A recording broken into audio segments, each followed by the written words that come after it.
కొరకు, రెండోది మగపిల్లల కొరకు. ఆడపిల్లలట సూర్యుడు రాకుండానే, లేకుండా చెప్పాలి ఏం రాకుండా? సూర్యుడు రాకుండా. మగపిల్లోడట సూర్యుడు వెళ్ళిపోయిన తర్వాత, సాయంత్రం 6 తర్వాత, చీకటి పడ్డ తర్వాత రోడ్లు అంట తిరగకూడదు. బైబిల్ చెప్పింది, నేను చెప్పిన మాట కాదు, బైబిల్ చెప్పింది. పని లేకుండా, అవసరం లేకుండా, అమ్ముళ్ళు అన్నలో మనం ఎక్కడికి వెళ్ళకూడదట చెప్పండి? పని అంటే మళ్ళీ ఫ్రెండ్స్తో సొల్లు కబుర్లు వేస్తున్నానన్నా, చెరువు గట్టు మీద కూర్చొని పేక ఆడుతున్నానన్నా, ఖాళీ రూమ్లో కూర్చొని పబ్జీ ఆడుతున్నానన్నా, ఇవి కాదు పనులు అంటే.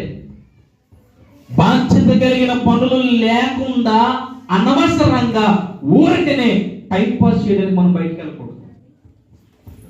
ఎప్పుడు? ఈరోజు మన జీవితాల్లో క్షణికావేశంతో ఉన్న సంతోషాలు ఉంటాయి తప్ప స్థిరమైన సంతోషాలు మన బ్రతుకుల్లో ఉండనే ఉండవు. పురుషుడు చీకటి పడ్డ తర్వాత ఎక్కడికి వెళ్ళకూడదని చెప్పాను? చెప్పను ఎక్కడికి? నీ చెప్పిన మాట కదా, బైబిల్ చెప్పింది. 7వ వచనం చదువుదాం చూడండి. వినాలి. సొలొమోను గారు బయటకు వెళ్ళి, వీధిలోనికి వెళ్ళి, ఊరి మధ్యలోనికి వెళ్ళి యవనస్తులను చూస్తే వారిలో ఒకడు కనపడ్డాడట. వాడికి ఏం లేదని చెప్పాను?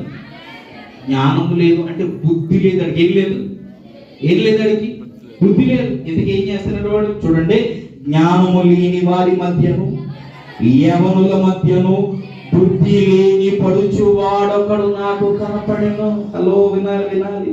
బుద్ధి లేని పడుచు వాడొకడు నాకు కనపడెను.